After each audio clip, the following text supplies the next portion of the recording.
Vous savez, on lit le fameux Teilim. On lit le fameux Teilim tous les Shabbats matin. Ozola de Shem, Keitov, Kileolam Chazo. Ouais, vous connaissez celui-là. Kileolam Chazo, Kileolam Chazo. Combien il y a de Kileolam Chazo là-bas? Il y en a 26. 26 Kileolam Chazo. Pourquoi? Parce qu'en fait, il y a eu 26 générations de Adam Arishon, le premier homme, jusqu'à Moshe Rabbeinu. Il y a eu 26 générations. Et c'est pour ça qu'on dit 26 Kilolam Chazo. Pourquoi? Parce que Kadosh Baruch Hu a fait exister le monde juste par la pure bonté. Parce que le monde, il n'avait pas de raison d'exister. Donc comme le monde n'avait pas de raison d'exister, donc Hachem, il a fait exister seulement sur sa bonté. Donc on dit Kilolam Chazo. D'accord? Le monde tenait sur la bonté d'Akadosh Baruch Hu. Le jour où on va recevoir la Torah, le monde va recevoir un sens. C'est moi je le dis toujours. Imaginez-vous, vous prenez l'avion. D'accord? Vous faites le vol Bruxelles-Tel Aviv. Vous êtes dans l'avion, vous êtes assis à côté de quelqu'un, et le monsieur, il a l'air sympathique, il vous dit bonjour monsieur, bonjour. Et vous lui dites, voilà, vous discutez avec lui, vous dites, vous allez voir de la famille en Israël, vous connaissez quelqu'un en Israël. À ce moment, il dit, ah, en Israël? Oui monsieur, en Israël, c'est le vol Bruxelles-Tel Aviv. Il dit, je ne savais pas. C'est-à-dire quoi, vous ne savez pas? Vous montez dans un avion, vous ne savez pas? Il dit, non, je ne savais pas. Il dit, mais comment vous ne pouvez pas savoir? Il dit, moi je kiffe l'avion, moi. Moi j'aime bien l'avion, je trouve ça sympathique, ça me fait des sensations, on vole dans l'air et tout, ça, je trouve ça sympa. Mais voilà, je sais pas, ouais, on va à Tel Aviv, Mais j'ai pas compris. Vous prenez l'avion, vous savez pas où est-ce que vous allez? Il dit non. Rabota, est-ce qu'il existe une personne comme ça?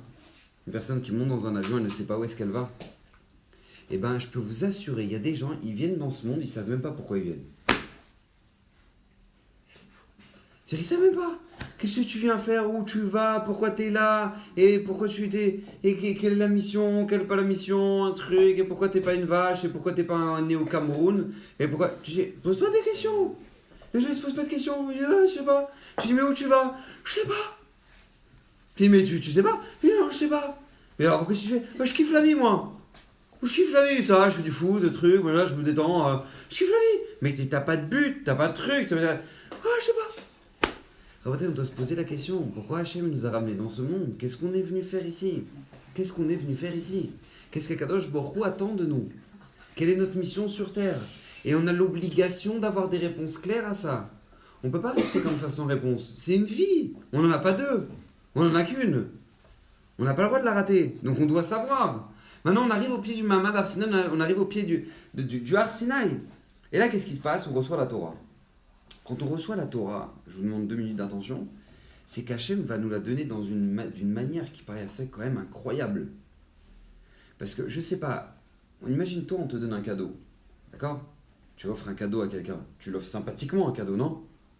Tu offres un cadeau, tu dis, tiens, voilà, je voulais te faire un cadeau. Tu offres comme ça un cadeau, c'est pas, tu comprends pas, je veux dire, regarde, tu prends le cadeau, ok, t'as compris? Tu parles pas comme ça. Maintenant, on arrive au pied du Har Sinaï. Akadosh Baruch Hu nous dit Anochi Hashem Elokechem asher hotzetichem mi'eretz Mitzrayim. Premier commandement des 10. D'accord? Le premier des 10. Anochi Hashem Elokechem asher hotzetichem mi'eretz Mitzrayim. Premier commandement, il finit de parler. Notre âme, elle quitte notre corps. Tout le monde meurt. 3 millions de morts au pied du Har Sinaï. Il y avait 600 000 hommes qui sont sortis de plus de 20 ans. Il dit Chafetz Chaim, avec femmes et enfants, ça fait à peu près 3 millions. Maintenant, tu es au pied du Har Sinaï, tu as 3 millions de personnes qui sont mortes. Qui sont là comme ça, par terre. Maintenant, Akadosh Baruch Hu nous dit la Gemara dans Shabbat, Hachem va devoir faire Triyat HaMetim. Il va devoir ressusciter tous ces gens-là, tout le Ham Israël. Il va les ramener à la vie et il va leur donner le deuxième commandement. Lo yeh lecha elokim acherim al panai. Hachem, il finit de parler, pam, la neshama, elle quitte le corps. Tout le monde meurt. 3 millions de morts. Maintenant, Hachem, il ramène de nouveau la taltria, la rosée de Triyat HaMetim. Il fait Triyat HaMetim. Une fois qu'il a fait Triyat HaMetim, nous, en Israël, on lui a dit Hachem, regarde. Là, ça devient dangereux. D'accord? Ça veut dire que le Pachout, ça devient très dangereux. On ne peut pas supporter. On n'arrive pas à supporter. C'est-à-dire que c'est trop violent pour nous. Notre Neshama, elle quitte notre corps. Donc, Akadosh Baruch Hu, je t'en supplie. Stop. Donc, qu'est-ce qui va se passer? Ça va être Moshe Rabbeinu qui va nous donner le reste des commandements. Mais on ne va pas pouvoir l'entendre d'Akadosh Baruch Hu parce qu'on ne va pas supporter. On ne va pas supporter. Alors, moi, je vous pose la question. Pourquoi Akadosh Baruch Hu, il a besoin de nous donner la Torah comme ça? Il ne peut pas nous donner la Torah sympathiquement. Et c'est marqué dans la Gemara, il va prendre le Mar Sinaï, il va le mettre sur nos têtes, il va dire Im tikablu mutav, si vous recevez la Torah tant mieux, veim lav. Sinon, sham tikvuratrem, là-bas sera votre tombeau. J'ai dit pourquoi? Pourquoi tu peux pas, on peut pas recevoir la Torah avec de la musique et tout, non, je sais pas, un truc sympa. Non, tu es obligé. Tout le monde qui meurt. Pourquoi? Hachem, il nous donne la Torah comme ça, c'est comme ça qu'on reçoit la Torah. Tu donnes un cadeau à ton copain, tu mets un pistolet sur la tempe, tu dis regarde, tu reçois le cadeau, tu le prends le cadeau, quand tu reçois. Je dis ok, bah d'accord, je vais le prendre le cadeau. Pourquoi Hachem nous dit comme ça? Et tout le monde meurt, tout le monde meurt, tout le monde. Pourquoi? Alors en fait, la réponse elle est très simple. Écoutez bien. On ne pouvait recevoir la Torah sans mourir. On était obligé de mourir pour recevoir la Torah. Vous allez me dire pourquoi? La réponse elle est très simple, parce qu'en fait, dans le Ham Israël, dans le monde, jusqu'à présent, il y avait 4 niveaux dans la création. Vous savez que vous connaissez les 4 niveaux de la création? Il y a le minéral, le végétal, l'animal et l'homme. Ouais? Il y a 4 niveaux dans la création. Le minéral, le végétal, l'animal et l'homme. Maintenant, il va naître un nouveau niveau dans la création qui va s'appeler tout simplement le juif. Est-ce que tu veux peut-être tu te mets là-bas? Comme ça, tu vas moins rigoler.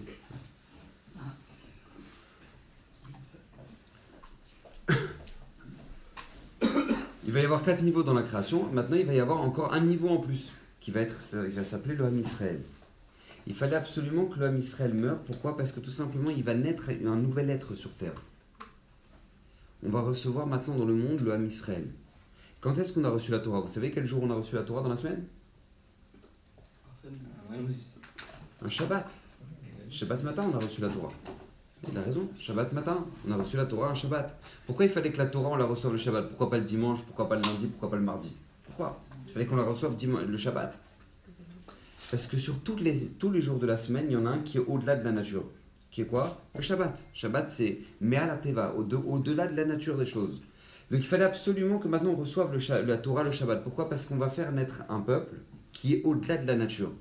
Vous regardez les tzadikim. Regardez les tzadikim. Ils font une bracha, la nature elle s'accomplit.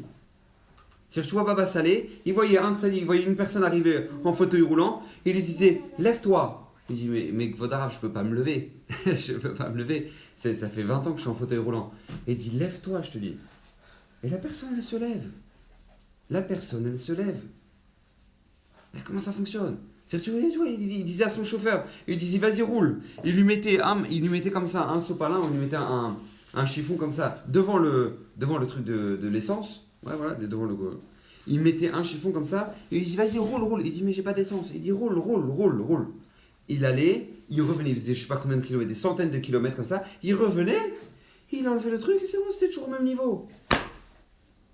Mais comment c'est possible? Comment les tzadikim ils ont une telle force? La réponse c'est que comme eux maintenant ils ont reçu la Torah, on a reçu la Torah Shabbat, on est né le Shabbat, on a été créé le Shabbat, on est au-dessus de toute la nature, les jours de la nature, les jours du Chol, qui sont le dimanche, le lundi, le mardi, mercredi, jeudi, vendredi. Maintenant Shabbat c'est Kodesh, nous on est devenu Kadosh. Donc il fallait absolument qu'on naisse, qu'on soit créé le jour du Shabbat. Pourquoi? Parce que c'est le jour où maintenant le Ham Israël va être au-dessus de la nature, au-delà de la nature. Et c'est pour ça que nous, on doit comprendre combien on est grand. Parce que le problème que l'on a, c'est qu'on n'a pas de valeur de nous-mêmes. Et on ne peut pas grandir, on ne peut pas devenir juif tant que tu ne sais pas la grandeur de ce que tu représentes. Tu ne sais pas ce que tu représentes. Tu ne sais pas maintenant que toi, à partir du moment où tu fais une bracha, tu crées un malach. Tu fais une bracha, tu fais Sheakol Nia Bidvaro.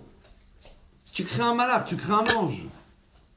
Maintenant que toi, tu pries, moi je vois tous les gens, la plupart des gens qui commencent à faire comment ça s'appelle, ils vont demander des brachot au tzadikim, etc.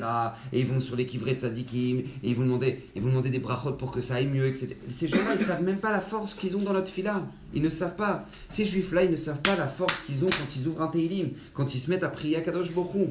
Moi je vous dis, par exemple, vous savez que la Gemara nous dit qu'il y avait l'homme le plus kadosh du monde, c'était le Kohen Gadol, d'accord, le grand prêtre. L'homme le plus kadosh du monde, il rentrait une fois par an dans l'endroit le plus kadosh. C'était où?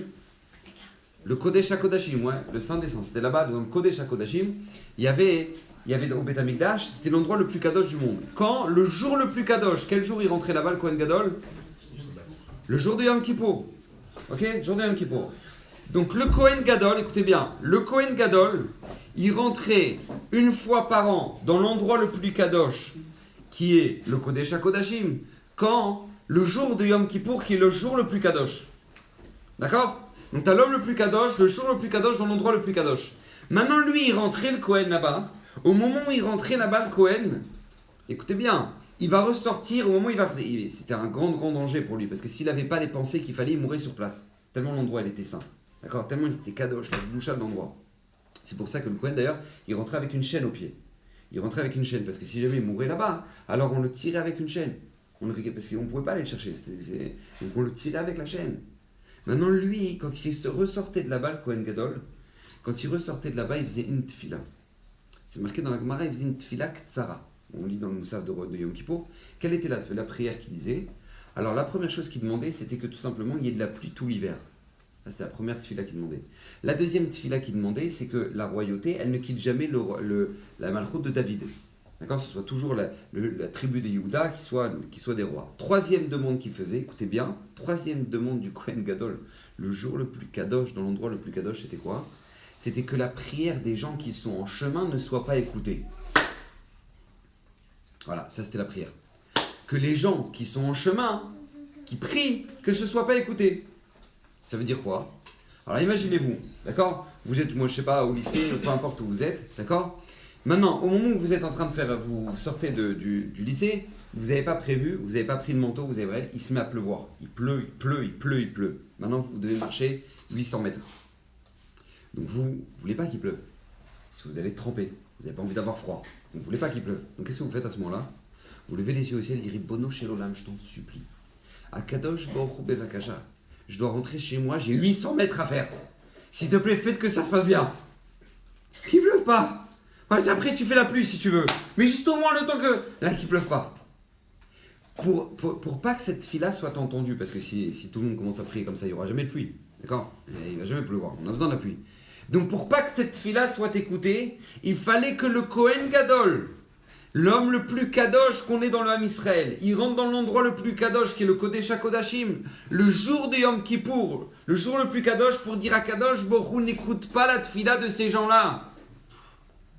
Tu sais la force que tu as dans la bouche, la force que tu as dans la tfila. T'as même pas idée. Quel courage tu as, quelle force tu as. Mais les gens ils savent pas. Les gens ils vont demander Rav, je peux avoir une bracha. Rav, je peux avoir une bracha. Mais t'as prié déjà. Est-ce que tu sais la force que tu as déjà? On se rend pas compte, nous. On se rend pas compte que maintenant un homme, moi je dis toujours, s'il y a eu un homme sur terre qui a pu tuer 6 millions de juifs, il s'appelait Hitler et Marshemo Vezero, alors il y a un juif qui peut faire vivre 6 millions de juifs. Parce que si ça existe ça dans le mal, ça existe forcément dans le bien. Tu n'as pas idée la force que tu as. T'as pas idée. La plupart des gens, vous savez pourquoi ils n'ont pas d'ambition dans la vie? Pourquoi ils arrivent à rien? Pourquoi ils arrivent? Tu vas dire, alors vas-y, fais quelque chose. Ouais, je sais pas. Non, bah alors je sais pas, moi, fais ça comme étude. Ouais, je sais pas, peut-être pas. Pourquoi? Parce qu'ils n'ont pas d'ambition, ils savent pas ce qui vaut. Ce qui va, quand tu sais pas ce que tu vaux, alors c'est tout. C'est fini avec toi. C'est fini. Vous savez la différence entre un entraîneur et un bon entraîneur? Est-ce que c'est la différence qu'il y a entre un entraîneur et un bon entraîneur? Alors, un entraîneur, c'est quelqu'un qui va juste augmenter les capacités physiques et morales de la personne. D'accord? Ça va être un entraîneur. C'est-à-dire, il va faire en sorte de pousser physiquement l'athlète qu'il est en train d'entraîner. Mais un bon entraîneur, écoutez bien, ça va être la personne qui va savoir repérer chez son élève, chez son athlète, son point fort. Ça, c'est un bon entraîneur. Parce que c'est pas juste qu'il va l'entraîner, il va le surentraîner et qu'il va lui augmenter les capacités physiques. C'est pas juste ça. Mais la force qu'il va avoir, c'est repérer son point fort. Ça, c'est un bon entraîneur. Je donne un exemple très simple dans le tennis. Une personne a fait du tennis. Au moment où elle a fait du tennis, son entraîneur, il voit que lui, au niveau du service, il est excellent. Alors, il va le surentraîner dans ce domaine-là parce qu'il sait que ça peut être la clé de la réussite. C'est comme ça. Il va le surentraîner parce qu'il sait que là-dessus, il peut cartonner. Et pareil, il y a des joueurs de foot que s'ils sont en attaque, ils sont très bons, ils sont en défense, c'est une catastrophe.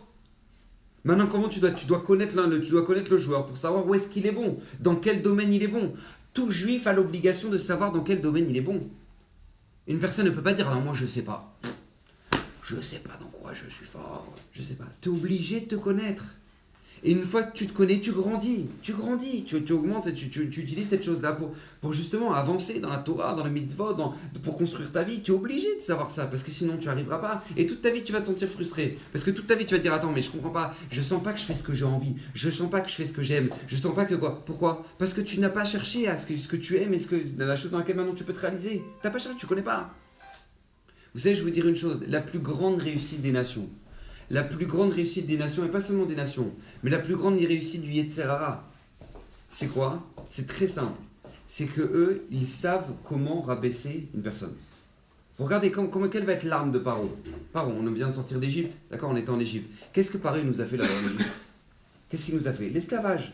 Pourquoi il nous a fait l'esclavage? Pourquoi il nous a mis en esclavage, Paro? Parce que Paro, il sait qu'à partir du moment où tu montres qu'un juif, il est rien, il ne vaut rien, et ben bête, il vaut rien. Quand tu dis une personne, mais tu vaux rien, tu comprends ce que ça veut dire? Tu vaux rien. C'est-à-dire que toi, si je choisis entre de la glaise et un juif, et ben voilà, je prends un juif. C'est-à-dire que tu vaux moins que de la glaise. C'est-à-dire que si maintenant il manque une brique, je mets un bébé à la place.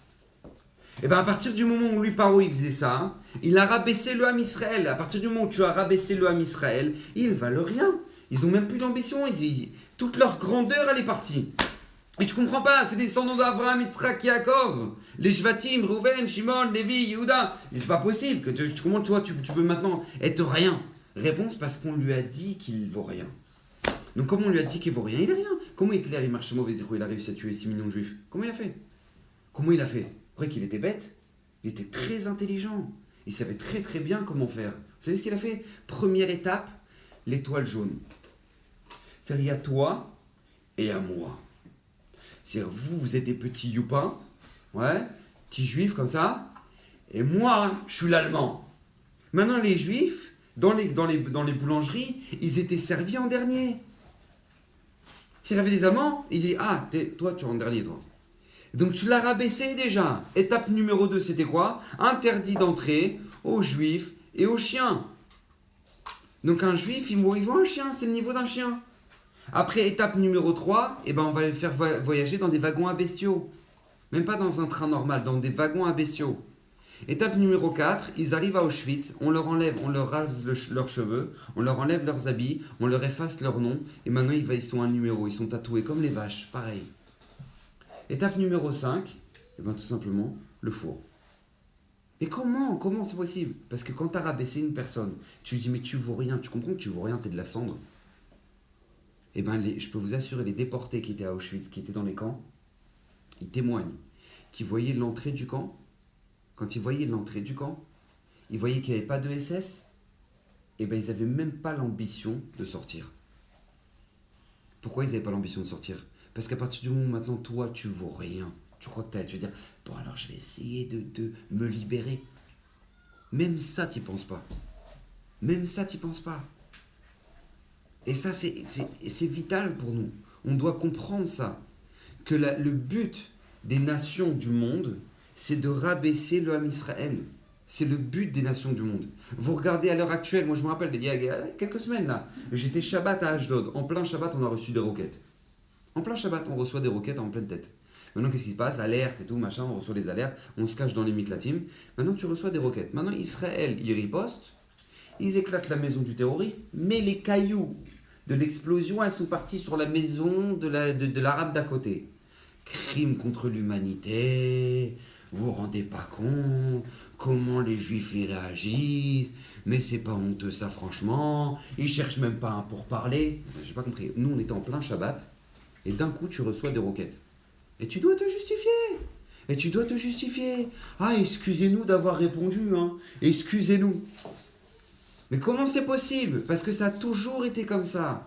Le but des nations, c'est de rabaisser le Ham Israël. Ça a toujours été comme ça, c'est le même principe. Parce qu'à partir du moment où je te rabaisse, je t'empêche d'être grand. Et c'est la même chose. Le Satan, il utilise la même technique. Le Yetzer Hara dans notre vie, il utilise la même technique. Tu sais comment il va te faire manger ta ref? Tu sais comment le Yetzer Hara, il va te faire manger pas cachère? Tu crois qu'il va arriver et va te dire mange pas cachère, mange du cochon. Mais il ne peut pas te faire ça. Donc comment il va faire? Écoutez bien, le Baal Shem Tov, il donne un machal extraordinaire. Il dit une fois, il y avait un pauvre. Il y avait un pauvre qui voulait s'acheter une villa. D'accord? Il voulait s'acheter une belle villa. Mais il était pauvre. Voilà, il ne savait pas comment faire. Donc il va commencer à ramasser de la tzedaka et tout. Il va pour ramasser de la tzedaka. Et au moins, il ramasse des pièces. Pièces après centimes, des centimes d'euros comme ça. Des centimes. Et il commence à faire des paquets de pièces. Et après, quand il commence à faire ses paquets comme ça, et il commence à prendre, il a un paquet, 2 paquets, 3 paquets, trucs. Et il se dit, waouh, ça y est, j'ai de l'argent là. Ça y est. Donc je vais aller acheter une villa. Donc il va là-bas, je sais pas ici où il y a des belles maisons ici à Bruxelles, mais en tout cas, il va dans un endroit où il y a des belles villas. Il arrive là-bas et il sonne à la villa. Il dit bonjour. Il dit oui, vous voulez quoi? Il dit je viens vous acheter votre villa. Il dit non, déjà, elle n'est pas à vendre, d'accord? En plus de ça, vous proposez combien? Il dit bah voilà. Et il a ramené des sacs de pièces comme ça. Il dit voilà, c'est ça, je vous achète. Il dit mais vous rigolez ou quoi? Rien que le portail à l'entrée, il coûte plus cher de ce que vous m'avez ramené dans les... Alors lui, il entend ça, il dit quoi? Je peux pas acheter le... Je peux pas l'acheter? Il dit mais vous pouvez pas l'acheter, vous rigolez, c'est des centimes. Il dit mais je travaillais dur. Il dit mais oui, mais d'accord, je suis d'accord avec vous, mais ça n'a pas la valeur de ma maison. Il dit je peux rien acheter du tout. Il dit non, vous pouvez pas. Il se met à pleurer le pauvre. Il pleure. Donc qu'est-ce qui se passe? Lui, l'homme qui a la villa, il se sent mal, il dit ah, c'est pas possible, qu'est-ce qui se passe? Il dit mais monsieur, ne pleurez pas, je voulais pas vous vexer, c'est juste que... Il dit mais je peux rien acheter, il dit je peux même pas acheter, voilà, 1 centimètre sur le mur, voilà, je peux l'acheter. Si vous voulez acheter 1 centimètre sur le mur, il dit oui. Il dit bah alors voilà, si vous voulez, voilà, vous achetez 1 centimètre sur le mur. Il dit vous êtes sûr que vous voulez acheter 1 centimètre? Il dit oui. Donc le pauvre il achète 1 centimètre sur le mur. Et il est content. Et tu dis, c'est à moi. Il dit oui, tu prenez mes pièces. Il dit d'accord, je vous prends mes pièces si vous voulez. Et voilà, c'est à moi, c'est à moi, c'est à vous, très bien. Donc il est hyper content, il repart, il est content. Il a 1 centimètre de mur, dans la villa du riche. Il revient la semaine d'après, il sonne. Ding ding. Bonjour. Je viens voir mon centimètre. Maintenant il entend ça. Il dit pardon? Il dit oui, j'ai acheté 1 centimètre de mur, donc je viens voir mon centimètre. Il dit ok, donc il le fait rentrer comme ça, il vient voir son centimètre. À ce moment-là, il prend dans sa poche, il prend un clou, il prend un marteau, et bam, bam, bam, il met un clou dans le centimètre carré qu'il a acheté. Et quand ça fait bam, bam, il dit voilà, merci. Il repart. Il dit attends, pardon, c'est quoi ça? Vous venez de faire quoi là? Il dit ben voilà, j'ai mis un clou. De toute façon, c'est à moi. C'est mon centimètre, c'est mon mur. Je fais ce que je veux. Donc voilà, j'ai mis un clou. Il dit ok, il le voit partir, sa femme elle arrive, elle dit attends, j'ai pas compris, c'est quoi ça? C'est quoi le délire là? J'ai pas compris. C'est qu'il met des clous dans les murs, lui maintenant, c'est qui lui? D'où il sort? Je t'explique, c'est un peu compliqué. Ça, il est venu, il avait pas d'argent, il voulait acheter un truc, et voilà, il a 1 centimètre, maintenant, moi je t'expliquerai quoi. La semaine d'après, il arrive, ding ding. Bonjour. Alors voilà, je voudrais juste en fait mettre des sachets, accrocher des sachets. Et il commence à prendre un sachet plastique et il accroche son sachet plastique comme ça. Il avait fait des courses comme ça. Il accroche son sachet plastique. Il dit je viendrai chercher plus tard. Hein. Il dit j'ai pas compris, vous faites quoi là? Il dit c'est mon centimètre, c'est mon clou, c'est à moi. Je fais ce que je veux. Et il accroche comme ça son sachet. Et il le voit partir, il a au milieu du salon comme ça, il a un sachet plastique qui prend. Sa femme elle arrive et dit mais tu me charries ou quoi? Mais quand est-ce que tu vas lui dire de partir à celui-là? Il dit non en fait c'est compliqué, est-ce que je l'ai vendu, machin. Maintenant, la semaine d'après, il arrive, ding ding, et il ramène quoi? Un sachet avec du poisson dedans. Et il met le poisson. Maintenant, ça pourrit. Maintenant, ça sent dans toute la maison. Maintenant, sa femme lui dit, mais c'est quoi? Mais tu me charries ou quoi? Ce qu'il vient faire? C'est quoi ce poisson? Ça pourrit, ça déverse, c'est des trucs, machin. À la fin, il va tellement leur pourrir la vie que qu'est-ce qu'ils vont faire ces gens-là? Ils vont finir par déménager. Ils vont laisser la maison. Lui, le pauvre, il arrive et il a la maison pour lui. Il dit le Baal Shem Tov, c'est exactement comme ça que le Yetzer Hara, il arrive dans la vie. Le Yetzer Hara, il arrive comme ça. Tu veux que je te dise comment il va te faire manger pas cachère, le Yetzer Hara? Il va pas arriver avec un cochon comme ça, vas-y, mange! Pas du tout. Au début, quand tu étais petit, tu faisais des brachot. Alors tu fais Baruch Ata Hashem Elokeinu Melech HaKol Nia Bidvaro. Voilà, au début tu faisais tes brachot. Après, qu'est-ce qui se passe? Après, avec le temps, tu te dis, ah, ça va être brachot, on dirait un Mekoubal. Alors après, les brachot, elles deviennent. On n'a même pas compris ce qu'il a dit. Il a dit, il me fait une bracha, qu'est-ce que t'as fait comme bracha? On ne sait plus. Après, l'étape d'après, c'est t'oublies de faire la bracha. Je dis, oh, j'ai oublié de faire la bracha. L'étape d'après, tu fais plus les brachot. L'étape d'après, tu manges ta ref. Tu manges du cochon. Tu vas manger le fish au McDo, tu vas manger... Pourquoi c'est comme ça? Parce que tu vas jamais faire Shakol Nimia Bidvaro sur le fish du McDo. Tu feras jamais ça. Jamais tu vas manger un truc au McDo, tu vas faire Shakol Nimia Bidvaro. Jamais. Donc comment lui, il va t'emmener au McDo? Eh ben d'abord il va te détruire tes brachot, après il va te les faire oublier, après tu les fais plus, et après tu manges pas cachère. Mais il a le temps lui, vous savez les Yetzirara, il a un projet sur 20 ans lui, il n'y a pas de problème. Sur 20 ans il va vous éclater. Il a 20 ans, après ça prendra le temps qu'il faut. Il n'est pas pressé lui, il attend. Il dit toi tu dors, lui il te fait ton programme déjà du lendemain. Il dort pas, c'est un malard. Donc lui, il te fait ton programme du lendemain. Mais comment il va faire ça, Rabotai? La plus grande réussite du Yetzirara, c'est de te rabaisser. C'est de te rabaisser. Tu dis, mais qu'est-ce que tu vaux? Mais franchement, tu crois que ce que tu as fait, c'est important? Et tu crois que... Mais on ne se rend pas compte. Un juif, là, maintenant, on est en train d'étudier la Torah. On est en train d'étudier la Torah. Le monde, il tient sur notre étude de la Torah.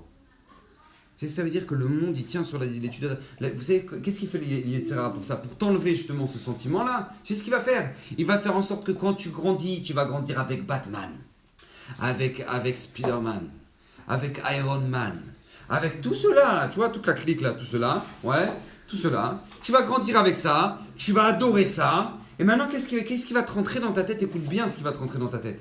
C'est que pour devenir un héros, il faut avoir des super pouvoirs. Tu vois, il y a lui et il y a toi. Tu vois, toi, t'es le petit habitant de Gotham, jeté comme ça, truc. Mais il y a lui. Tu vois, après, quand tu grandis, tu t'arrêtes avec Batman, truc, machin. Tu regardes James Bond et tout. Tu vois, waouh, tu te rends compte, le mec, il a sauvé le monde. Non, mais tu te rends compte, il a sauvé le monde. Mais qu'est-ce qu'il est fort. Et toi, t'es quoi? Bah, toi, t'es un petit habitant de Bruxelles. D'accord? Que toi, on espère que tu gagneras ta parnassa, d'accord? Et lui, il a sauvé le monde. Tu te rends compte un peu où est-ce qu'il est par rapport à toi? Alors que ça, c'est faux. Tout ça, c'est du mensonge, tout ça. Parce que Akadosh Baruch Hu, celui qui a créé le ciel et la terre, celui qui donne de la vie à cette planète-là, il dit ce qui fait tenir ce monde, c'est ceux qui étudient la Torah. Tu étudies la Torah, tu fais tenir le monde. Le Gaon de Vilna, une fois, il a vu un enfant de 8 ans rentrer à la Beth Knesset. Il a vu un enfant rentrer à la Beth Knesset le matin, pour la tfila. Quand il a vu rentrer le Gaon de Vilna, il s'est levé devant lui. Les élèves, ils ont dit au Gaon, ils diront, ben nous, vous vous levez devant un enfant? Comment ça marche? Alors il a dit oui. Il dit, vous savez pourquoi? Et parce que tout simplement, cette nuit, à 3h du matin, il n'y avait personne dans le monde qui allait étudier la Torah. Et lui, il s'est réveillé. Et quand il s'est réveillé, il n'arrivait pas à dormir. Qu'est-ce qu'il a fait? Il a pris son chumash. Et il a commencé à étudier. Il a dit du chumash. Pendant quelques secondes, le monde, il a tenu grâce à lui. Alors, je ne vais pas me lever devant lui. Rabotai, qu'on le veuille ou non, tout le monde connaît le Hémet. Tout le monde connaît le Hémet. Tout le monde connaît la vérité. On sait que la Torah... Il n'y a pas maintenant... Il n'y a jamais existé une génération où maintenant, le Hémet, la vérité, était aussi dévoilée que dans notre génération. Maintenant, tu peux pas dire, ouais, c'est vrai, mais bon, qui a dit? Il n'y a pas de qui a dit. Maintenant, c'est prouvé que la Torah, c'est le Hémet. C'est prouvé que la Torah, c'est le Hémet. Maintenant, tu vois qu'il y a 2000 ans, la Gemara, elle te donne la distance qu'il y a entre la Terre et la Lune. C'est une ligne dans la Gemara Masechet Rosh Hashanah. La distance Terre-Lune. Maintenant, pour découvrir la véritable distance, pour voir si c'était vrai, il a fallu attendre Armstrong, que les Américains ils l'ont envoyé sur la Lune, et que maintenant il a calculé la distance. Et là, on a dit, ah ouais, tu te rends compte un peu? La Gemara, elle le savait il y a 2000 ans. Il y a 2000 ans, la Gemara, elle le savait. Et toi maintenant, tu te dis, ah, tu te rends compte un peu? Mais ça y est, combien? La Torah, elle te dit des choses, mais c'est le human. La Torah, la dernière fois, j'étais à Paris, et quelqu'un vient me voir, il dit, Kvodrav, vous savez ce qu'ils ont découvert? Je dis quoi? Ils ont découvert que les arbres, ils parlent entre eux. Et ben, ils ont découvert ça. Ils ont découvert que les arbres, ils communiquent entre eux. par les racines, par les trucs, machin, et que, mamache, et qu'en fait, ils se font des familles d'arbres. C'est pas ça, dans un arbre qui a poussé, pas du tout. Et ils ont découvert ça, les scientifiques, que les arbres, ils parlent entre eux. Maintenant, t'as une Gemara, qu'il y a 2000 ans, la Gemara, elle te dit, les arbres, ils parlent entre eux. Maintenant, ça fait 2000 ans que les gens, quand ils lisent cette Gemara, qu'est-ce qu'ils se disent? Bah, peut-être que oui, peut-être que non. C'est-à-dire, on le lit. Bah, ok. Mais c'est-à-dire, prouver, on peut pas. Maintenant, c'est prouvé maintenant. Tu regardes le truc National Geographic qui t'a prouvé que maintenant, les scientifiques ont découvert que maintenant les arbres ils parlent entre eux. Mais hello, man.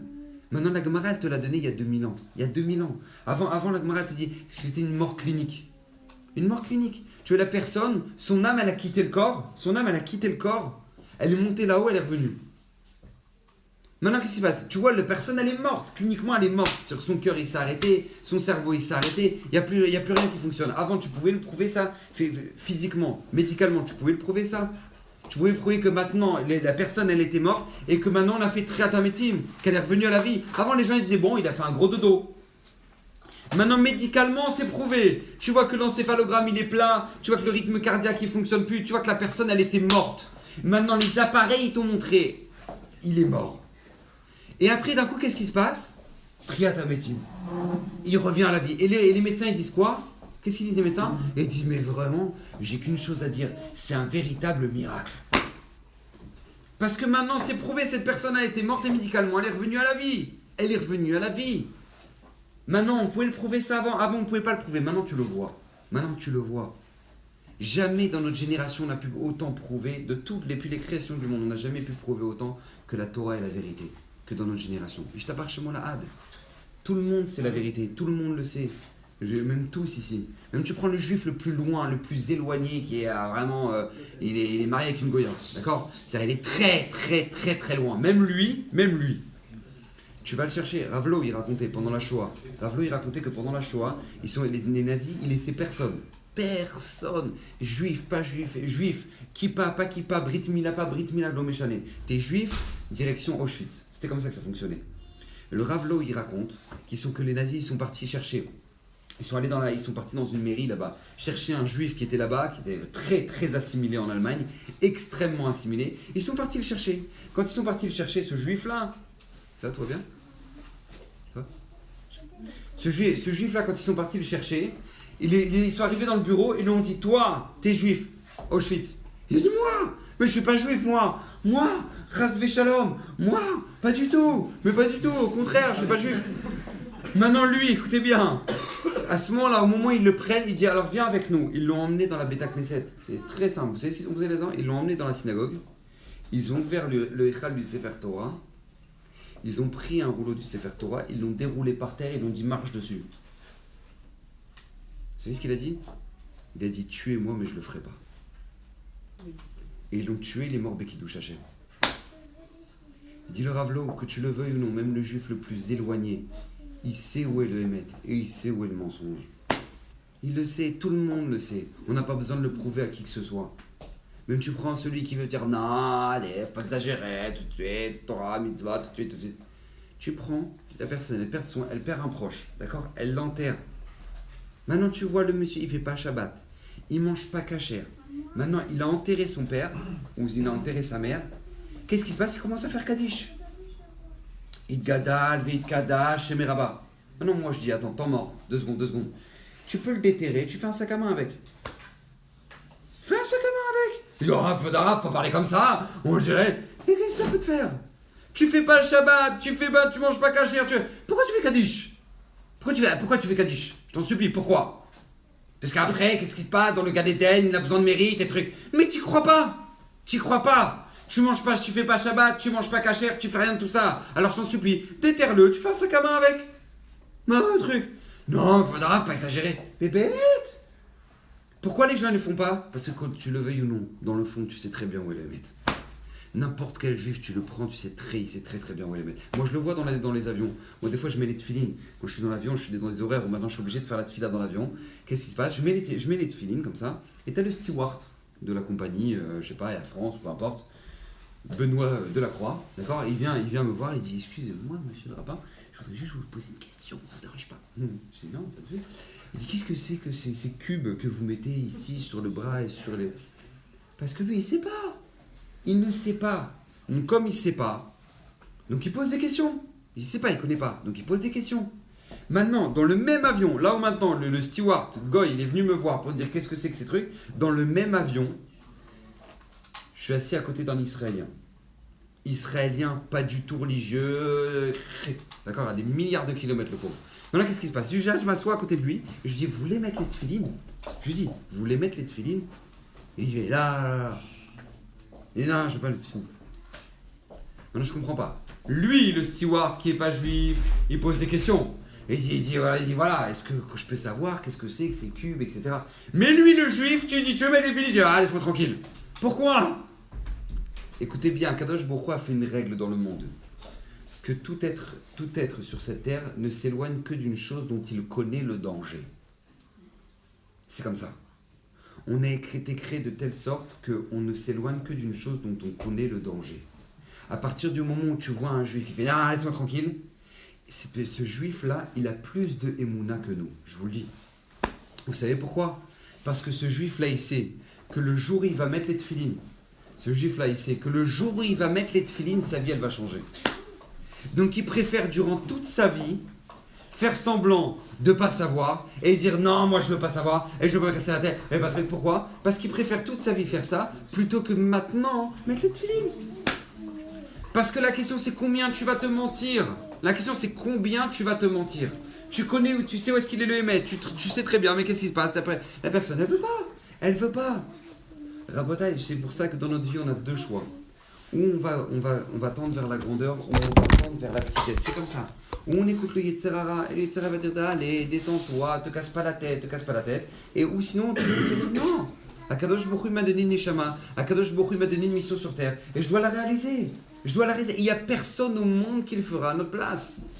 Vous savez, on a fini toutes les parachutes du Sefer Shemot.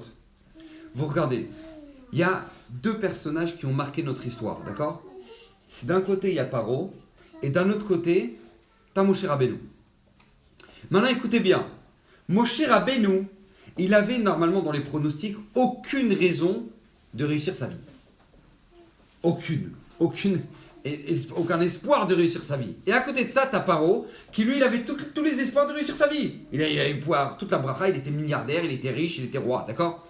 Maintenant, quand vous regardez ces deux personnages-là, tu prends Paro et tu prends Moshe, qu'est-ce qui va se passer à la fin? Moshe Rabbeinu, lui qui bégayait, lui qui était poursuivi. Vous savez que lui, il était poursuivi. Il avait un casier judiciaire qui était très grave en Égypte. Très, très grave. Moshe Rabbeinu. En Égypte, c'était très grave. Il avait tué un Égyptien. C'est-à-dire que lui, il avait dû prendre la fuite. Il avait dû s'éloigner de l'Égypte. Nous, on lit l'histoire. On dit, bah, alors Moshe, Hachem, il lui a parlé. Il lui a dit, tu sais, il va libérer mon peuple. Pas de problème. Alors je retourne en Égypte. Mais on n'a pas idée. Mais Moshe, il retourne en Égypte alors que là-bas, il est condamné à mort. Il est condamné à mort en Égypte. Et il arrive, détente. Voilà, je vais libérer l'homme Israël. Mais comment c'est possible? Mais comment lui, il arrive? Mais je comprends pas. C'est comment tu peux arriver pour libérer un peuple alors que toi-même, tu es condamné à mort? C'est comme si une personne, elle s'évade de prison, elle va au commissariat, elle va voir les flics, elle dit ah non, je suis pas d'accord, moi. J'ai pas compris ce que vous m'avez fait là. Qu'est-ce qu'il va faire, lui? Il va partir, il va s'enfuir, il va pas commencer à venir devant la police. Maintenant, c'est Moshe Rabbeinu, c'est comme ça, il est condamné à mort. Maintenant, lui, il est obligé de prendre la fuite. Hachem lui dit, tu retournes en Égypte, tu vas libérer le Ham Israël. Il dit, pas de problème, il va parler à Paro. Mais comment un homme qui bégaye, qui a dû prendre la fuite, qui a fait quand même 10 ans de prison, parce que chez Yitro, il a fait 10 ans de prison, lui, il va être celui qu'Akadosh Baruch Hu va choisir. Il va libérer le Ham Israël. Et à côté de ça, tu avais un homme qui s'appelait Paro. Que lui, il était milliardaire. Il était roi. Il avait tous les honneurs du monde. Il avait toutes les richesses. Il avait tout. Et qu'est-ce qui va se passer à la fin? Il n'a plus rien. Pachout, il n'a plus rien. Tu avais un homme qui avait rien et qui à la fin va tout avoir, qui va s'appeler Moshe Rabbeinu. Et tu avais un homme qui avait tout et à la fin, il va rien avoir. Il s'appelle Paro. Qu'est-ce qui va faire la différence entre les deux? Écoutez bien, c'est très simple. Qu'est-ce que tu vas chercher dans ta vie? Quand tu vas chercher à faire la volonté d'Akadosh Baruch Hu, sache qu'Akadosh Baruch Hu va t'élever, il va t'élever dans ta vie, mais de manière extraordinaire, il va te ramener la bracha dans ce que tu fais. Mais à partir du moment où toi tu cherches qu'une seule chose, tu es un opportuniste, comme il était Paro. Paro c'est un opportuniste, c'est-à-dire quand ça m'intéresse, j'écoute, quand ça m'intéresse pas, je suis plus là. Et bien qu'est-ce qui va rester de lui? Qu'est-ce qui va rester de lui? Moi je le dis, Baruch Hashem, vous avez toute votre vie devant vous, vous êtes jeune. Vous êtes jeune, vous avez toute la vie devant vous. Moi, c'est juste une expérience. L'expérience, elle est très simple. Écoutez bien, j'espère que vous me suivez. Vous prenez des graines de carottes, vous les plantez dans la terre. Il va pousser des carottes. Très bien.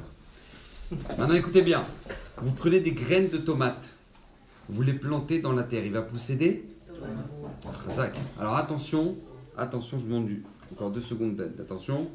Vous prenez des graines d'aubergine, vous les plantez dans la terre. Il va pousser des Razak. Eh bien, je peux vous assurer, c'est pas évident pour tout le monde. C'est pas évident pour tout le monde. Il y en a dans leur jeunesse, ils plantent du n'importe quoi. Des Averroes, des trucs, des Internet à chez Mishmor. Ils plantent du n'importe quoi. Après, ils disent si Dieu veut, Bezrat Hashem. Moi, je sais juste une règle. Ce que tu as planté quand tu es jeune, tu le récoltes quand tu es grand. Quand tu as planté du bien dans ta vie, tu vas récolter du bien dans ta vie. Quand tu as planté du n'importe quoi, tu vas récolter du n'importe quoi. Akadosh Baruch Hu Hashem nous a fait un grand cadeau qui s'appelle la tchouva. Mais si cette règle, elle est vraie dans la nature, tu dois le savoir que c'est vrai dans la vie. C'est vrai dans la vie. Normalement, on n'a pas le droit d'être surpris. Parce qu'Akadosh Baruch Hu, Hachem, il n'a pas à nous surprendre. Akadosh Baruch Hu, il nous aime. Hachem, il veut nous donner. Mais maintenant, qu'est-ce que tu vas en faire de ce qu'on t'a donné ? Qu'est-ce que tu vas en faire ? Imagine-toi, maintenant, toi, tu travailles dans une société, dans une bonne société, d'accord ? Tu vas avoir une bonne société. Maintenant, elle te donne la voiture de fonction. La voiture de fonction, elle te donne une BM, d'accord ? Une grosse BM comme ça. C'est ta voiture de fonction pour aller au travail. Maintenant, toi, qu'est-ce que tu fais ? Tu prends la BM, tu es avec tes enfants, tu dis « Allez, les enfants, montez dedans ! C'est parti !» Et maintenant, qu'est-ce que tu fais ? Tu commences à faire du rallye avec la BM. Comme ça. Tu arrives au boulot le lundi matin, la voiture, elle est éclatée. Elle est éclatée. Qu'est-ce qu'il va te dire, le patron ? Qu'est-ce qu'il va te dire ? Je comprends pas, je t'ai donné une voiture de fonction. C'est justement au contraire pour que tu aies tes S, pour que tu aies tout ce qu'il faut, pour que tu sois content, pour que tu travailles mieux, etc. Toi, tu m'as éclaté la voiture. Sachez que c'est exactement la même chose. Hachem nous a donné la vie. Il nous a donné la vie pour qu'on soit heureux, pour qu'on grandisse dans la Torah, pour qu'on grandisse dans la Kedusha, pour qu'on avance, pour qu'on ait un but, pour qu'on ait un sens dans cette vie. Et je dis, tu sais ce que je veux ? C'est vrai, je me détends. Je fais n'importe quoi dans la vie. Il faut n'importe quoi. Rabotai, c'est pas comme ça. C'est pas comme ça. Vous savez, à chaque fois, je donne cet exemple-là parce que Bémet, c'est un exemple qui m'a beaucoup frappé. Mon frère, moi, il est médecin. Et il était interniste, il était donc dans les urgences à Paris pendant une période. Et une fois, qu'est-ce qui se passe ? Il arrive là-bas aux urgences et qu'est-ce qu'il reçoit ? Qui c'est qui vient ? Un monsieur avec plein de mouchoirs comme ça. Il avait des tonnes comme ça, un paquet comme ça entier de mouchoirs avec plein de sang sur. Et il tenait des mouchoirs comme ça. Il arrive aux urgences comme ça. Ben non, mon frère, il arrive, il dit, qu'est-ce qui se passe ? Qu'est-ce qui vous arrive ? Il enlève les mouchoirs. Vous savez ce que c'est qu'une scie circulaire ? Non ? Alors, les scies, c'est pour couper les planches, comme ça. Vous savez, c'est des trucs pour couper les planches, comme ça. Ok ? Et lui, maintenant, écoutez bien, au lieu d'avoir coupé la planche comme ça, il a pris la scie, il l'a pris par en dessous, comme ça. Il a coupé la planche comme ça. Maintenant, il arrive à la fin. Il s'est pris dans la tête. Comme ça, tac. Le visage fondu en deux. Il a dit c'était un bouquin d'anatomie, le mec. Il dit en deux. Maintenant, regardez, écoutez, je comprends pas. Tu prends une plaquette d'équerre, d'accord ? Une scie circulaire et tout. Il n'y a pas une notice ?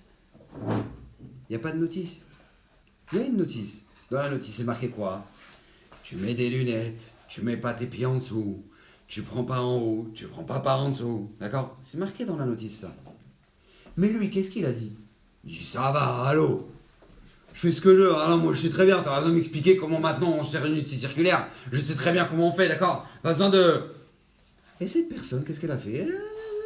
À la fin, ça finit dans la tête. Rabotai, c'est exactement pareil, la vie. On a reçu le plan de la vie. Le plan de la vie, c'est quoi ? C'est notre Torah Kedusha. C'est le plan de notre vie. Akadosh Baruch Hu nous l'a donné et te dit, utilise le plan, tu seras heureux dans la vie. Si tu ne veux pas utiliser le plan, juste ne viens pas pleurer. Ne viens pas pleurer. Akadosh Baruch Hu nous a donné le plan de la vie, le bonheur dans la vie. Il a dit, mais tu peux grandir, tu sais ce que tu peux devenir.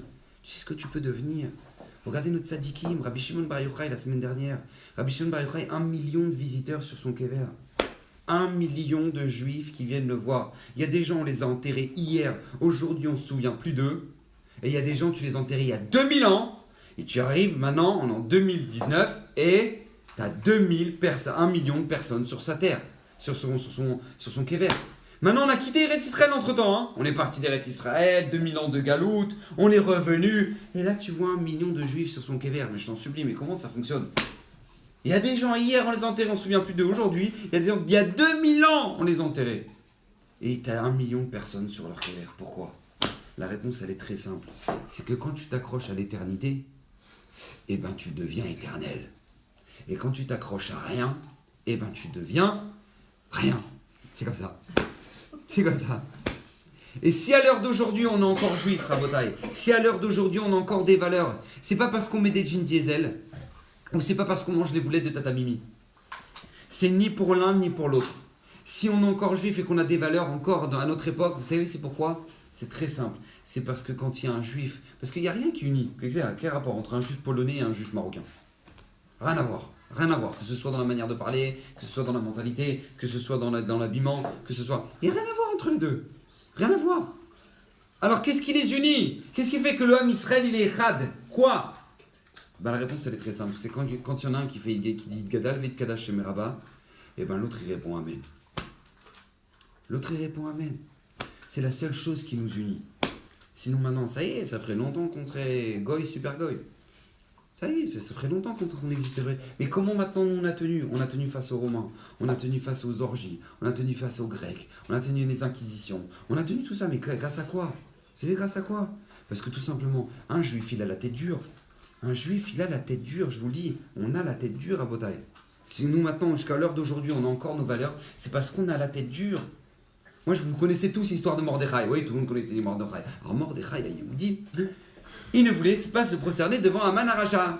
Et donc voilà, et comme c'est pas prosterné, tout le monde connaît la Megillat Esther, mais on n'a même pas idée de ce que ça veut dire. On n'a même pas idée. Vous avez déjà vu les défilés hitlériens? Vous avez déjà vu les défilés hitlériens à Nuremberg? Où tu as Hitler qui arrive sur la Jeep comme ça, et que tous les milliers d'Allemands ils font le signe hitlérien? Vous avez déjà vu ça? Oui?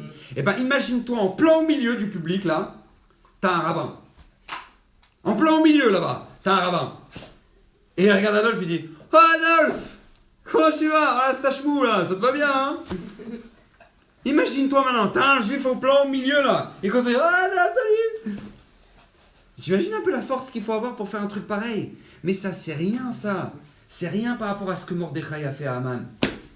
Parce que c'est pas que les gens ils levaient la main devant Aman. Les gens ils étaient carpettes devant Aman. Ils étaient par terre. Ils étaient par terre. Et lui c'était le seul debout. Il dit, ah Aman, comment tu vas? T'as vu mes pompes? T'as vu hein?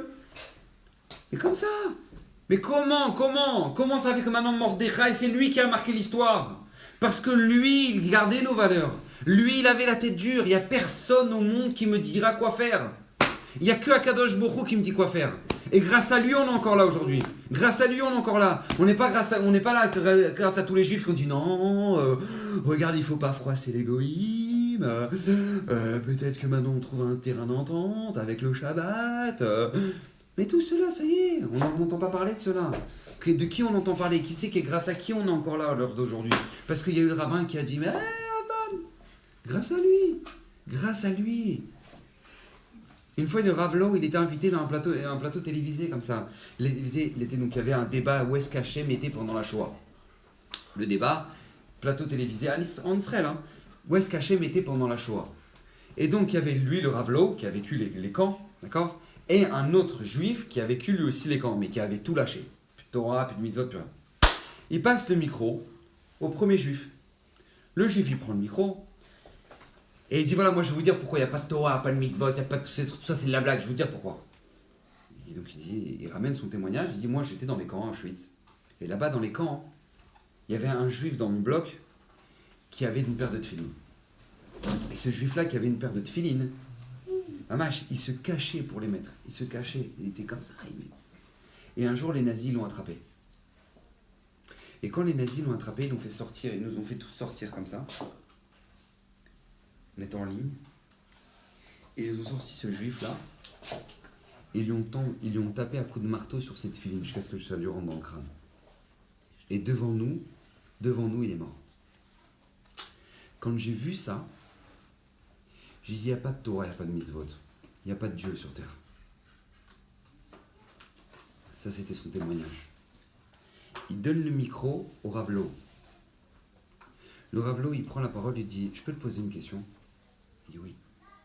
Il dit, quelle était l'intention de ce nazi-là au moment où il a tapé un coup de marteau sur cette filine pour le tuer? Quelle était l'intention de ce nazi? Il dit, de le tuer. Il dit, oui, mais pas seulement. Il avait une autre intention. C'est que quand il a fait ça, non seulement il voulait le tuer, mais il voulait s'assurer qu'il n'y avait plus personne d'entre vous qui allait remettre une fois les tefilines dans sa vie. Eh bien, tu vois, il a réussi chez toi. Mais chez moi, il n'a pas réussi. Parce que si à l'heure d'aujourd'hui on est encore là, c'est parce que même quand maintenant on nous a tapé, même quand on nous a fait des souffrances, on est encore là, il n'y a personne qui nous dira quoi faire. Sinon ça ferait longtemps qu'on ne serait plus là. Ça c'est notre devoir. Parce que s'il y a eu des juifs dans toutes les générations qui ont su garder notre honneur, les valeurs qu'on a eues, alors dans notre génération, ceux qui vont garder nos valeurs, c'est vous. C'est vous. Et on n'a pas le droit de cracher sur ce qui s'est passé. Moi je le vois, je le dis aux jeunes, ceux qui ont du mal à mettre les tefs le matin, votre arabe, c'est pas évident. Je dis mais comment toi, tu peux dire que c'est pas évident pour toi, alors que maintenant, il y avait des gens à Auschwitz, ils voyaient la fumée qui était en train de partir des cheminées, ils étaient en train de mettre les tefs. Et toi on te dit, réveille-toi, sors de ton lit douillet, va mettre les tefilines, ça prend 5 minutes. Ouais, je sais pas, Kvod Arav, ouais, sans me presser. Mais j'ai pas compris. Lui, à Auschwitz, il voyait la fumée sortir de la cheminée. Et il mettait ses tefs. Toi, c'est compliqué pour toi. Toi, c'est compliqué. Moi, vous savez, moi, ça me fait toujours rire. Les gens disent, ouais, t'as vu, les négationnistes. Vous savez, les négationnistes, ceux qui disent, il n'y a pas eu de Shoah, il n'y a pas eu d'histoire, il n'y a pas eu de tout ça. Personne ne les supporte, ceux-là. Ils nous disent, ouais, transforme les négationnistes, comme s'il n'y a pas eu de Shoah, comme s'il n'y a pas eu d'histoire, comme s'il y a... Mais avec tout le respect. Des fois, on doit se poser la question si c'est pas nous les négationnistes. On doit se poser la question si c'est pas nous les négationnistes. Parce que tu vois, pendant l'Inquisition, ces juifs-là, ils fuyaient l'Espagne. Ils fuyaient l'Espagne. Et ils avaient le choix entre prendre le Shulchan Aruch ou prendre leurs habits. Voilà, c'était leur choix. Parce qu'ils ne pouvaient pas remporter tout avec eux. Donc ils avaient le choix, ils devaient fuir l'Espagne, ils avaient le choix entre prendre leur Shulchan Aruch ou prendre leurs habits. Et bien ces juifs-là, ils ont pris Shulchan Aruch. Ils ont pris Shulchan Aruch pour que jamais on puisse perdre notre Torah. Et toi maintenant, Baruch Hashem Blainara, t'as le Shulchan Aruch, tu as le Beit Knesset avec plein de livres, t'as plein de trucs, qu'est-ce que tu fais? Non, voilà, vous comprenez, non, je suis obligé de... Attends, faut que je le tue. Faut que... je l'ai pas encore fini, je finis, voilà, je finis. Et tu vois, mais comment maintenant, toi, t'as reçu l'éternité, t'as reçu une éternité, t'as reçu un cadeau qui est extraordinaire. T'as reçu la clé de la vie. La clé de la vie, je vous le dis, la clé de la vie. Moi, je veux dire comment j'ai fait tchouva, c'est pas compliqué, c'est très simple. J'ai fait tchouva parce que moi, j'étais en seconde, première, terminale en Israël, et dans un lycée pas du tout religieux à chez Mishmor. Et là-bas, j'ai fait tchouva. Et c'était la première fois que on m'emmène à Bnei Brak. Donc, je fais un Shabbat à Bnei Brak. J'arrive à Bnei Brak, on me ramène devant la maison de Raphaël Kanievski, le grand de la génération. On me ramène devant sa maison. Et moi, je ne le connaissais pas, Raphaël Kanievski. À l'époque, je ne le connaissais pas. Donc, qu'est-ce qui se passe? Donc, je demande au Rav qui m'accompagnait. Je lui dis, mais comment il s'appelle? Il dit, Raphaël Kanievski. Il dit, mais pourquoi les gens, ils faisaient les médias, il y avait la queue devant sa maison. Les gens, ils attendaient pour aller poser une question au Rav. Alors, moi, je regarde, je dis, mais pourquoi? Qu'est-ce qu'ils font, les gens, là? Alors, le Rav, il me dit, en fait, tout simplement, ils veulent poser des questions au Rav. Ils ont des questions importantes. Ils viennent du 4 coins du monde pour aller voir le Rav pour lui poser la question. Moi, j'ai vu ça. Écoutez bien, c'est très simple. J'ai vu ça. Je dis, pourquoi toute ma vie, je vais être celui qui a les questions et pas celui qui a les réponses? Parce qu'après, pourquoi lui, il a les réponses, lui? Pourquoi lui, il a la réponse aux questions des gens? Pourquoi? Lui, il a la réponse et moi, j'ai les questions. Je dis non. Moi, je vais être celui qui a les réponses. J'ai pas envie de passer ma vie à être celui qui a les questions. Et j'ai fait tchouva. Et Béhémet, c'est comme ça. Béhémet, c'est comme ça. Tu vois, maintenant, qu'est-ce qui se passe? Une fois j'étais chez moi un vendredi après-midi, comme ça.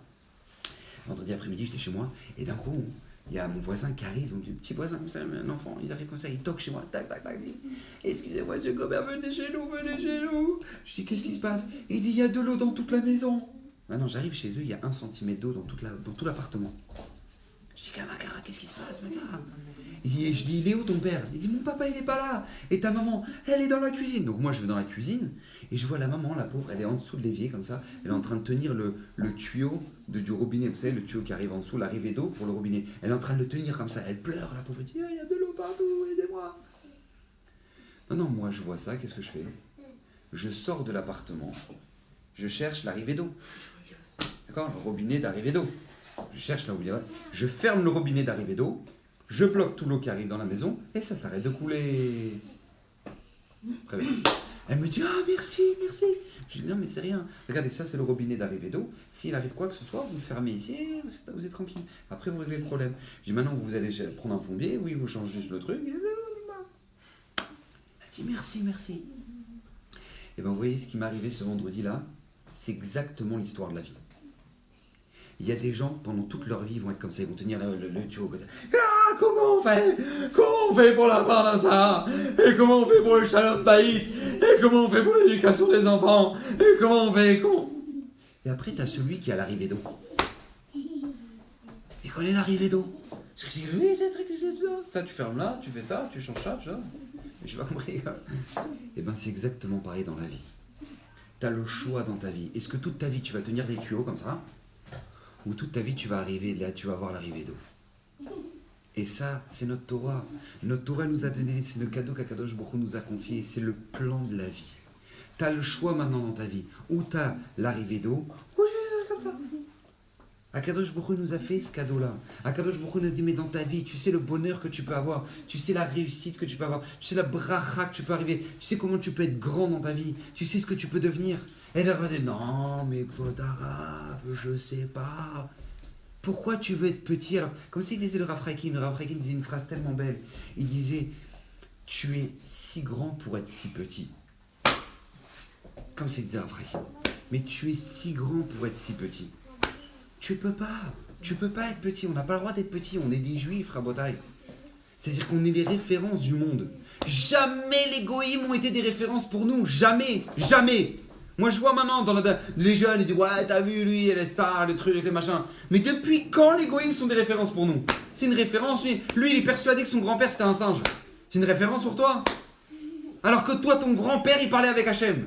Il s'appelait Avraham Avinu, il s'appelait Yitzhak, il s'appelait Yaakov. Lui il est persuadé que son grand-père était un singe, toi t'es persuadé que ton grand-père c'était un malard, c'était un ange. Alors tu vois pas la différence qu'il y a entre nous? Elle nous a dit ouais, Kvodarav. Et comment, depuis quand c'est des références? Depuis quand les goïms sont des références pour nous, Rabotai? On a toujours été la référence du monde dans tous les domaines. Dans tous les domaines. On est 0,01% du monde, mais on est 20% des prix Nobel. Comment tu expliques un truc comme ça? Parce qu'Akadosh Baruch Hu nous a donné une bracha particulière. On doit savoir l'utiliser. C'est assourd, on n'a pas le droit de la gâcher. Akadosh Baruch Hu, c'est pas une voiture de fonction qu'il nous a donnée. Mais c'est une fusée qu'il nous a donnée. Rabotai, on peut faire tellement de choses dans la vie. On peut tellement réussir sa vie. On n'a pas le droit de la perdre. On n'a pas le droit de perdre notre temps. On n'a pas le droit de ne pas grandir. Akadosh Baruch Hu nous a tout donné. On donne un cadeau à la personne. Toute sa vie, elle dit ouais, alors voilà, je sais pas comment je vais gagner ma vie. Je sais pas. Tu me dis, tu rigoles ou quoi? Je t'ai donné un cadeau. Ouvre-le. Non, je me débrouille moi-même. Non, t'ouvrais le cadeau, il y avait des diamants dedans. T'avais des diamants dedans. T'as des diamants dedans, tu ouvres pas le cadeau. Je dis non, moi je préfère me débrouiller tout seul. Mais ouvre le cadeau. Tu vas régler tous tes problèmes, t'auras pas. Tu ouvres le cadeau. Je dis non. Rabotai, Akadosh Baruch Hu, le jour du Mamad Arsina, le jour de Shavuot, et Ishtabar Shemolad, Akadosh Baruch Hu nous a donné tout le sens de ce monde-là. Pourquoi on est venu? Qu'est-ce qu'on est venu faire? Qu'est-ce qui va se passer après la mort? Et tout est marqué. Tout est marqué. Tu ouvres le Zohar, on te dit exactement ce que la Neshama va faire après la mort. Tu ouvres la Gemara, tu dis qu'est-ce que tu dois faire. Tu ouvres le Shulchan Aruch, on te dit ce que tu dois faire, ce que tu dois pas faire. C'est tout. On te dit. La vie, elle est tracée déjà. Et je dis ouais, Kvodarav, je sais pas, je préfère voir de moi-même. Et qu'est-ce que tu préfères voir de toi-même? Ça n'existe pas ça. Tu imagines un peu, il y a une personne, elle va chez le médecin, elle arrive, le médecin lui dit, regardez monsieur, vous êtes diabétique. Ok, diabétique, faut arrêter le sucre. Si vous continuez les gâteaux, monsieur, on va faire une gadal vedkala chez Meraba sur vous. D'accord? Donc faut arrêter. Maintenant, qu'est-ce qui se passe? Le monsieur, il sort de là-bas, il dit, ah non, il se prend pour qui pour me parler comme ça, lui? Mais moi, je mange ce que je veux, je mange des gâteaux. Ben, il n'y a pas de problème. Mange des gâteaux. Et après, qu'est-ce qu'on va faire sur toi? Ben, être gadal, vite gadal chez Meraba. C'est comme ça. Vous regardez le Shulchan Arour, il nous dit, il n'y a pas de surprise. La Gemara, tu dis, tu fais ça, tu reçois ça. Bah, la Torah nous avertit. C'est pas qu'après 120 ans, genre, Kilou, on ne sait pas ce qui va se passer. On sait déjà ce qui est marqué. La Gemara te dit, après 120 ans, il y aura cette question-là qui sera demandée, cette question-là qui sera demandée. Est-ce que tu as fixé un temps d'étude pour la Torah? Est-ce que maintenant tu as attendu l'arrivée du machin? Les questions qui seront demandées après 120 ans. Moi, je me rappelle quand j'ai passé mon bac. Quand j'ai passé mon bac, on voulait tous avoir des...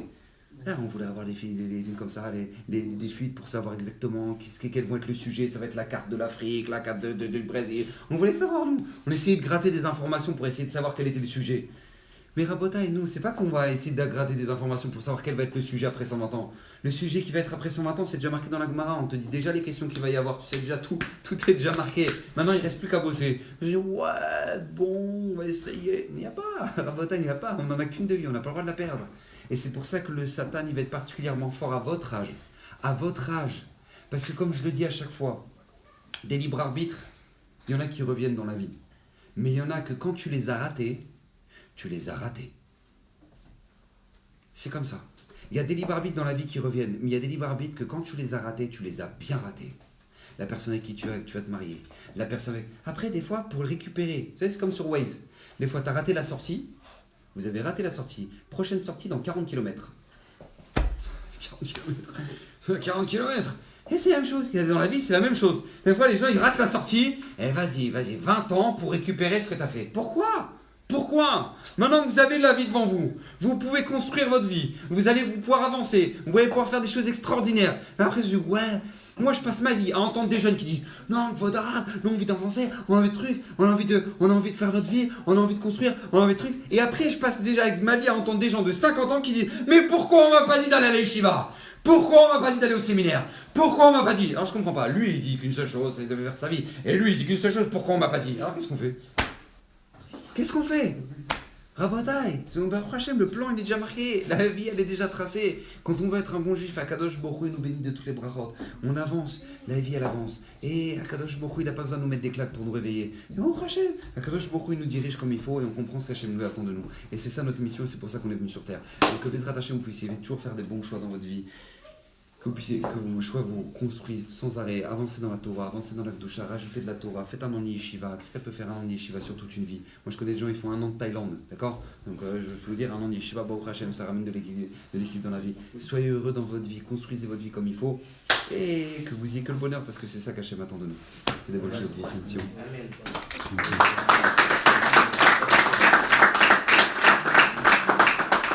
Merci beaucoup pour le buffet.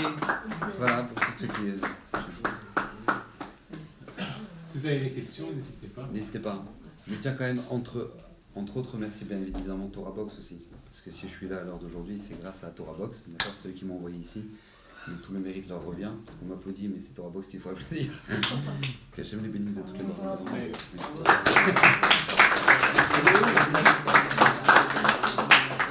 Si vous avez des questions, n'hésitez pas, il n'y a aucun problème. Voilà. Alors les jeunes, profitez. Tu sais que tous les matins, ceux que tu vois ici, ils se lèvent une demi-heure plus tôt pour venir faire minyan à l'école.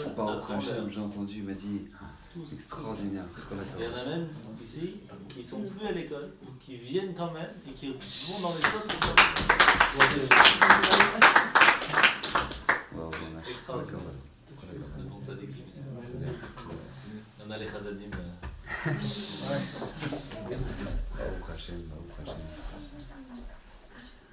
Madame Guigui, merci beaucoup pour cette belle table. Hein. Plaisir. Vraiment. Hein. Voilà. Alors, après, j'ai des questions. On a toutes les réponses, là, Ça mijote. ça mijote. En tout cas, voilà. Si vous avez des questions, n'hésitez pas. Très bien.